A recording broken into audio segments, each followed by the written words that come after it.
père. On se laisse pas distraire. Chloé a déjà dessiné quelque chose. Chloé, qu'est-ce que tu veux? Des biscuits? Vous les cuisinerez? Grand-père est prêt. La sœur aussi. Et bien sûr le chef. La chef sait déjà quoi faire. Elle étale une pâte merveilleusement délicieuse avec une consistance et une épaisseur parfaite. À l'aide d'un moule spécial, elle découpe les formes souhaitées. Comme c'est beau! On peut maintenant replier les moules et déposer délicatement toutes les préparations sur la plaque à pâtisserie. Et il est temps de mettre les biscuits au four. Espérons que nous n'aurons pas à attendre longtemps. Ça sent tellement bon! Et ça a l'air super! Petite, je pense que c'est exactement les biscuits que tu as dessinés.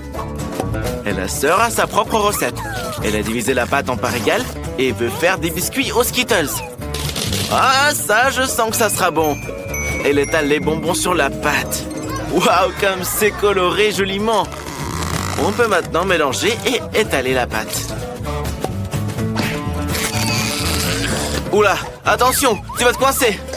Ouais, je t'avais prévenu. Oh, super. Un cercle est découpé autour des biscuits. On enlève tout ce qui est inutile et on ajoute des bonbons Nards. Incroyable! Il est maintenant temps de les cuire. Surveille juste la température. Et voilà. J'espère que ça pourrait être corrigé. Et la chef commence déjà à assembler sa maison en pain d'épices. Quelques détails par-ci, par-là. Et bien sûr, il n'y a jamais trop de crème, hein. Tu peux en mettre plus, s'il te plaît, chef. C'est tellement délicieux. Et bien sûr, des marshmallows. Mes préférés. J'espère que la petite l'aimera vraiment. Et où serions-nous sans sucre en poudre? Et voici un habitant de cette maison au pain d'épices. Ça ne me dérangerait pas d'en goûter un. Grand-père, qu'est-ce que tu vas faire? Un compas? Tu es peut-être en cours de physique ou de dessin? Eh bien, voyons ce que tu décides de faire. Attends, tu n'es pas sur un chantier. Pourquoi t'as besoin d'une spatule? Ah, j'ai compris. Tu as trouvé des schémas et t'as basé la cuisson sur eux. Qu'est-ce que tu vas faire, grand-père? J'ai hâte de voir le résultat. Un cornet de glace? C'est une fusée! Et du sirop de chocolat dont on ne se lasse juste jamais. Verse, verse tout, grand-père. C'est magnifique. Attention, zone dangereuse. Personne ne passe. Il y a une fusée très très bonne ici. Bravo, grand-père. Quoi? C'est pas tout? Tu vas travailler avec des bonbons particulièrement toxiques? Mes bonbons acides toxiques préférés. Il en manquait justement. J'aime tout ce qui est acide. Et j'espère que la petite Chloé aussi. La roquette acidulée au chocolat est prête. Chloé admire le travail. Par où tu commences? Par la fusée de grand-père? Attends, c'est pas un jouet. Il faut la manger. Alors? C'est bon? Ah, laisse-moi un morceau. Attention, c'est très acide. Et maintenant, le chef-d'œuvre de ta sœur. C'est un peu brûlé, mais c'est fort possible que ce soit bon. Mais Chloé ne veut même pas goûter. C'est l'heure de la maison en pain d'épices de la chef. Tu joues encore avec la nourriture? Non, tu lui as arraché la tête. Maintenant, il est temps de détruire la maison. Le monstre Chloé mange la maison. Attention, ne t'étouffe pas. Et la chef gagne. Félicitations. Et les gars, la petite fille est en train de terminer son dessin. Roulement de tambour. La petite fait des pâtes. La chef a hâte de commencer. Grand-père a sorti les outils et la sœur est prête aussi. Alors, allons-y. La sœur verse de l'eau bouillante sur les pâtes. Et c'est pas des nouilles instantanées. Il faut les cuire. Et bien sûr, les saupoudrer d'un peu de fromage. Mais il n'y a jamais trop de fromage. Plus de fromage? À mon avis, ce sera pas des pâtes au fromage, mais du fromage aux pâtes. J'espère que ta petite sœur pourra supporter autant de fromage. Tu vas mettre ça au micro-ondes? Le fromage fond et regardez comme il est beau. Ça doit être très bon. Au moins, ça a l'air délicieux. Et grand-père, ne mets pas tes doigts là-dedans, c'est de la nourriture. Prépare tes pâtes. Et grand-père a une idée incroyablement brillante. Il dissout les Skittles dans un tube à essai. Après ça, il met un tube à l'intérieur. Que va faire grand-père là? c'est une sorte d'expérience physique et chimique. De la glace? Je ne comprends pas du tout ce qu'il a en tête. Regardez, ça a donné des pâtes. Des pâtes en marmelade, en Skittles? Et des bonbons avec de la confiture acide? Parfait! Grand-père, tu es génial. Chef, avec quoi tu vas nous surprendre? La chef a proposé des pâtes expérimentales. La petite n'aura certainement plus faim. Elle verse de l'eau bouillante sur le chou et le fait cuire. Super! Le chou a donné de la couleur. Le chef n'en a donc plus besoin. Il ne reste plus que de l'eau rouge dans laquelle elle plonge les pâtes. Incroyable! Des pâtes violettes aux herbes et au citron. On décore le tout avec du fromage. Et c'est fini. Chloé, il est temps de goûter. Par où commencer? Les pâtes de ta sœur. Attention, il y a beaucoup de fromage dedans. Que du fromage. Et où sont les pâtes? Tu peux les sentir? Mais à mon avis, la petite l'aime quand même. Les pâtes de la chef. Elles ont l'air inhabituelles, mais elles doivent être très bonnes. Regardez comme elles brillent. Je pense que la petite va vraiment adorer. Alors, dis-nous, comment ça te plaît? À mon avis, pas trop, chef. Il est peu probable que tu gagnes cette fois. Les pâtes à la marmelade de grand-père. Elles ressemblent à des vers, mais ce ne sont que des pâtes. Le choix est évident. La sœur gagne. Félicitations à toi. Grand-père, fais attention. Oh, Chloé a trouvé quelque chose. Cette fois, la petite veut un cocktail. La chef sait déjà comment la surprendre. La sœur et le grand-père sont eux aussi prêts à expérimenter.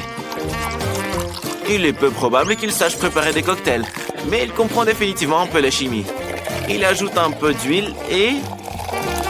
d'aspirine? Il faut faire attention ici, grand-père. N'abuse pas avec les pilules. Oui, mieux vaut en ajouter la moitié. Au pire, jette tout. Ouais, grand-père, tu fais un drôle de cocktail, là. Je pense que tu es une sorte de sorcier. On va voir ce que Chloé aura à dire à ce sujet. Mia, c'est ton tour. On trempe le verre dans le sirop, puis dans la garniture. J'adore la garniture colorée, surtout avec le sirop de fraise et la glace. Et ne tombe pas malade, hein. Ce sera un cocktail très froid. On remplit tout de Fanta. Magnifique. Cool. Quoi, c'est pas tout? Des bonbons acides. Ouais, je suis d'accord. Ils ne font jamais de mal. Et de la nourriture acide aussi. Non, je n'essaierai pas un cocktail aussi acide. Peut-être quelque chose de sucré? Bien sûr, des sucettes. Le cocktail de Mia est prêt. La chef passe à l'action. Elle prélève du jus de betterave dans une seringue et le verse dans un moule rond. Je me demande bien ce qu'elle prépare. Maintenant, la chef met le moule avec le jus au congélateur. Ouais, c'est une sorte de recette de haute cuisine. On attend un peu et on peut le reprendre. Le jus est congelé. Maintenant, c'est de la glace à la betterave. Un brin de romarin. Attention! Non, tu vas allumer un feu comme ça! Arrête! Il fallait du feu pour que le romarin libère son arôme. On ajoute une boule de betterave et un rempli de soda. Et décore le tout avec des betteraves sur une brochette. C'est prêt.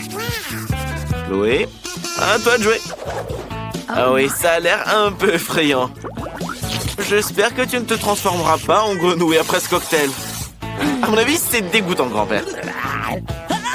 Et voici le cocktail de betterave du chef. Non, ce ne sont pas des bonbons gélifiés, ce sont juste des betteraves. Et quel est le goût du cocktail lui-même? Apparemment pas terrible. Et enfin, le cocktail de ta sœur. Oui, notre petite est tout simplement ravie de cette recette. Et ces sucettes sont tout simplement délicieuses. C'est Mia qui gagne. Félicitations, sœurette. C'est du pain, hein? Pas des jouets. Chloé est prête à envoyer un nouveau défi. De la salade. Tout le monde est convaincu qu'il peut gérer ça en un rien de temps. Grand-père a une autre idée folle. Il a décidé de cultiver sa propre salade. Il n'a besoin que d'une graine et d'un peu d'eau. Il reste le plus dur. Attendre. Attention, un arrosoir volant. Wow, si vite! Cool, vous avez vu? Grand-père est le meilleur jardinier du monde. Et essaie de blesser personne, hein. Mieux vaut couper la salade. Chloé nous attend. Oui, grand-père, tu es le meilleur jardinier. On ajoute une baguette. Et juste pour compléter le tableau, des haricots. Oh, perso, j'aime pas les haricots. Ah, c'est un volcan. Et à côté du volcan, il y a un dinosaure. Super. C'est au tour de la sœur. Elle coupe les légumes le plus délicieux pour la salade. Elle n'oublie pas son nez. Enfin, la carotte. À l'aide de moules spéciaux, Chloé découpe les fleurs des légumes. Ce sera une très belle salade en forme de chien. Mais la chef pense qu'elle fera la meilleure salade pour Chloé. Elle coupe l'avocat le plus mûr en tranches. Elle coupe de fines lanières de concombre. Quelle beauté la chef a produit! Et bien sûr, de la sauce verte. Pour la décoration, la chef utilise des feuilles vertes et de la sauce soja. Oui, une beauté pareille ne peut être vue que dans les peintures. Petite, choisis un gagnant. Ouais, c'est un dinosaure. Est-ce qu'il est en chocolat? C'est un vrai volcan fait de pain. Eh ben, le pain avec du pain, je suis d'accord, rien de spécial. Et ça, c'est le chien comestible de ta sœur. Oui, on pourrait en faire des boucles d'oreilles. Je pense que notre petite a vraiment aimé ta salade. Et sur la dernière dénominée est la salade du chef. Tout a l'air super vert. Mais apparemment, le goût n'est pas très bon. La sœurette gagne. Félicitations. Fais la danse de la victoire. Hé, Ben. Regarde comme Jane aime bien cette émission. On devrait lui faire un prank. Ça va être tellement drôle. Elle pourra être offensée, mais elle ira quand même avec nous. On verse toutes les céréales dans un bol. Et dans la boîte vide, on verse ces verres dégoûtants. Oh, c'est juste ignoble. Maintenant, on donne tout ça à Jane pour le petit-déj. Hé, Jane, t'as pas faim? Tu peux manger quelque chose? Thank you. Elle est tellement absorbée qu'elle ne voit même pas ce qu'elle met dans son bol. J'espère qu'elle verra ce qu'elle s'apprête à manger avant de l'avaler. Burk, c'est tellement dégoûtant, il bouge. Profite bien de ton repas, sœurette. Quoi? Quelque chose qui va pas? Maintenant, on va t'appeler l'amoureuse des vers. Jane a trouvé une idée géniale pour faire un prank à son frère. Elle veut faire une fausse table avec une nappe noire et un trou pour son visage. On met du popcorn dessus et on se maquille pour faire peur. Allons le terrifier. Eh Ben, regarde, un seau de popcorn entier. C'est génial. On peut regarder des vidéos et les manger en même temps. Mais pourquoi ça bouge? Et le popcorn t'a mordu? Je ne pense pas que ce soit du popcorn. Je pense que c'est un monstre effrayant. Ben a une idée brillante pour faire un prank. Il a un faux bras et Jane est en train de décorer la chambre pour Halloween. Ce serait hilarant si Ben se perce accidentellement la main. Tout ce qu'il a à faire, c'est d'enfiler ce gant en main. C'est bon. Hé, Jane! Regarde qui est là pour te voir.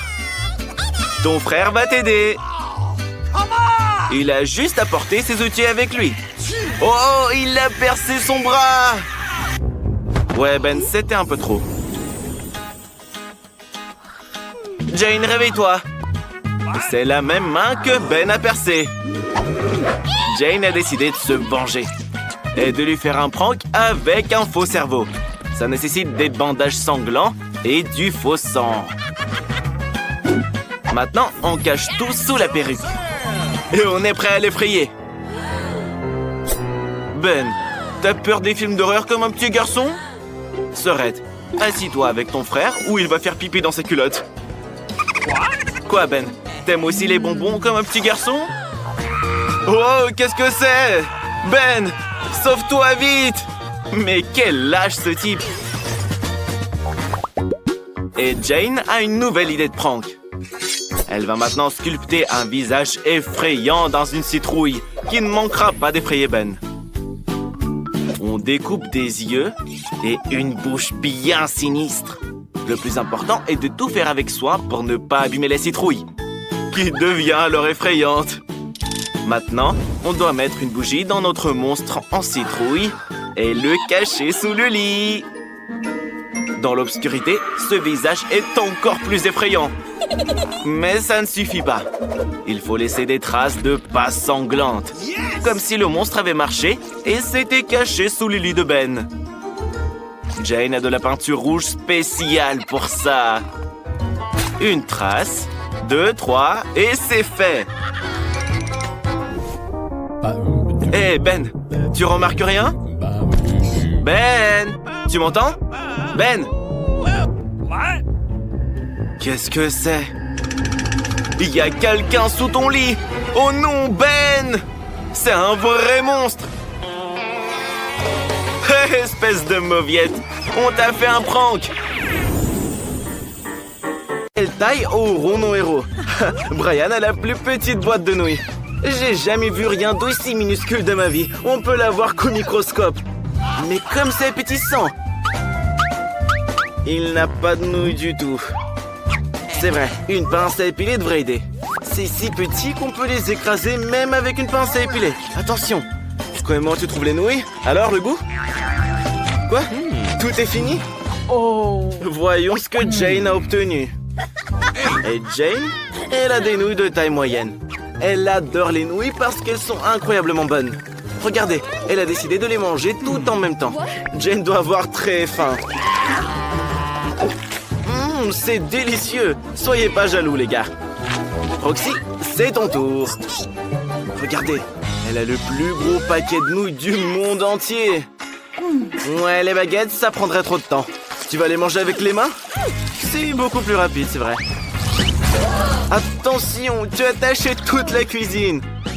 Roxy, on dirait que c'était une mauvaise idée. Dépêche-toi de sortir. Tu ressembles à un monstre de pâtes. D'accord, on continue. Roxy a une bouteille de coca si petite. Et Jane a une grande bouteille. Non, je retire ce que j'ai dit. Brian en a une encore plus grande. Waouh! Comment tu vas boire tout ça tout seul? Ne te moque pas de Roxy. Elle a le même coca, mais en plus petit. Miam! C'est vraiment tout ce qu'il y a. Dommage que ce ne soit pas assez. Jane, à toi de jouer. La bouteille de Jane ne s'ouvre pas du tout. Il va falloir trouver quelque chose. Je pense que Jane a une super idée. Elle n'a pas pratiqué d'arts martiaux depuis longtemps. Oh, génial! Personne n'a jamais ouvert une bouteille comme ça avant. C'est délicieux. Même une bouteille de taille moyenne n'est pas suffisante pour ce délice. Mais il en reste sur les parois de la bouteille. Tu vas la ramasser avec ton doigt. Oups, les gars, aidez Jane à retirer son doigt. Tirez, tirez, tirez. Ça n'aide pas? Des idées? Roxy a décidé d'huiler le doigt de Jane pour que la bouteille s'enlève très facilement. C'est parti! Le doigt de Jane est enfin libéré et on peut continuer. Jane, t'es où? Regarde, c'est le tour de Brian. L'ouvrir est simple, mais la soulever est une autre affaire. Mais Don a beaucoup de force. C'est incroyablement bon. Tu peux partager? J'en veux bien, moi. Je ne crois pas que les filles aiment ça. Dan, t'es encore tout sale. Tu es un vrai maladroit. Quel petit choupa choups. On peut le voir qu'au microscope. Roxy en a un plus grand. Mais celui de Brian est un énorme choupa choups. Incroyable. Qui veut commencer? Jane, allons-y. Jane était contrariée d'avoir un si petit choupa choups. Elle va le manger en quelques secondes. Mais même si c'est petit, c'est tellement délicieux. Les gars, vous n'allez pas le croire, mais Jane l'a vraiment mangé en un clin d'œil. Roxy, c'est ton tour. Et Roxy n'a pas mangé de Chupa Chups depuis si longtemps que celle-là est définitivement pour elle. C'est si joli et délicieux. Mais il lui faut beaucoup de temps pour le manger. Elle est déjà fatiguée. Vous avez des idées pour accélérer les choses? Brian, qu'est-ce que tu fais? Regardez, il va faire fondre le Chupa Chups et le boire. Allez, allez, juste au-dessus du verre pour qu'aucune goutte ne s'échappe. Ça va être délicieux. Waouh, le verre est presque complètement plein. Tous les Chupa Chups se sont fendus. Et ce bâton servira de paille. Alors, c'est bon? Je pense que tout le monde a adoré l'idée de Brian. Tu peux maintenant passer à ton Chupa Chups géant. Il est si gros et si lourd. C'est difficile à soulever. Allez, vas-y. C'est inutile. Tu peux même pas le briser ou le couper. Essaye la bonne vieille méthode. Oui, c'est un peu plus long, mais tu ne peux pas le laisser comme ça. Les filles s'ennuyaient, mais elles ont trouvé quelque chose à faire. Brian n'a toujours pas mangé son Chupa Chups en attendant. Et ça va être encore long. Alors vous pouvez partir faire vos trucs. Ouais, ça fait des décennies et la sucette est encore là. Mais comment ça se fait? Les gars ont bien vieilli depuis le temps. Pourquoi vous n'aidez pas Brian? En fait, non. Il devrait le faire lui-même. Ah, et bien sûr, bravo pour la retraite, les gars. T'as reçu une toute petite pizza, Jane. C'est la première fois que j'en vois une comme ça. Brian a eu un peu plus de chance. Et celle de Roxy est super énorme. Génial. Commençons par Jane. Tu peux la manger en quelques bouchées. Waouh, ça doit être vraiment bon. Brian, comment tu vas manger ta pizza? Il a une idée géniale. Il peut les découper avec un couteau spécial. Il pourra donc la manger très très vite. Regarde, c'est une pizza serpent. Elle est délicieuse. Garde-en un peu pour moi, s'il te plaît. C'était super rapide. Qui est le suivant? Roxy? Allons-y. Roxy peut enfin goûter à sa pizza géante. Elle en raffole. Voilà, mets toutes les parts les unes sur les autres et hop, direction la bouche. Il faut manger jusqu'à la dernière miette. Ça sent hyper bon et c'est encore meilleur au goût. Ta pizza, c'est comme une lasagne. Il y a autant de couches. Ouais, avec des cheerleaders comme ça, on peut tout faire. Allez, mange, mange, tu peux le faire. Regarde tous les posters et les chapeaux que les gars ont fait pour toi. Tu dois tout manger. Tu en as déjà mangé la moitié. Il ne reste plus grand-chose. Allez, vas-y, oui. Les gars, réveillez-vous. Vous avez vu? Elle l'a fait. Elle a tout mangé. Roxy a reçu une toute petite gaufre. Jane en a une normale. Et celle de Brian est gigantesque. C'est vraiment cool. Mais il y a de très petits couverts. Bon, bah, c'est Roxy qui commence. Comment tu vas manger une si petite gaufre avec des couverts aussi énormes? C'est vrai, tu n'en as pas besoin, n'est-ce pas? Elle lèche la gaufre depuis l'assiette et l'avale d'un seul coup. C'est au tour de Jane. L'odeur est délicieuse, je suis d'accord. Mais il faut y goûter. Bien sûr, une serviette pour ne pas se salir.